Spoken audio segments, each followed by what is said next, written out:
Hello বন্ধুরা, তোমরা কেমন আছো? আশা করি তোমরা ভালো আছো। তো আজকে তোমাদের সাথে শেয়ার করছি দই কাতলার রেসিপিটা। তো তার জন্য আমি দই নিয়ে নিয়েছি, আর মাছের মধ্যে একটু তেল ছিল, সেই তেলটা দিয়ে আমি মাছের তেলের বড়া করেছি। তো দেখো, মাছটা আমি ভাজা শুরু করে দিলাম। তো মাছটা আমি কিছুক্ষণ মেখে রেখে দিয়েছিলাম নুন হলুদ দিয়ে, প্রায় ঘন্টাখানেক।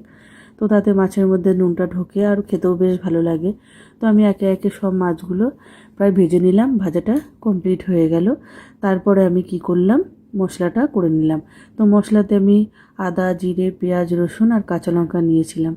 তো মশলাটা হয়ে গেল, আর কিছুটা পেঁয়াজ আমি আগে থেকে বেটে নিয়েছিলাম।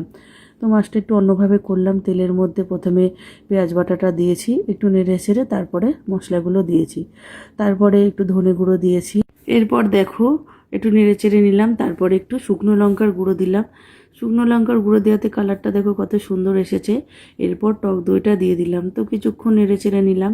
এরপরে দেখো, কষাতে কষাতে একটু মশলা থেকে যে তেলটা বেরিয়ে এলো, তারপরে জল দিয়ে দিলাম। তারপরে জল দেওয়ার পরে এবারে কিছুক্ষণ জলটা ফুটলো, ফুটতে ফুটতে তারপরে আমি কি করলাম, মাছগুলো দিয়ে দিলাম। তো এইভাবেই আমি কাতলা মাছটা রান্না করেছি। তো কেমন হয়েছে অবশ্যই কমেন্ট করে জানিও। ভিডিওটা আজকের মতো এখানেই শেষ করলাম।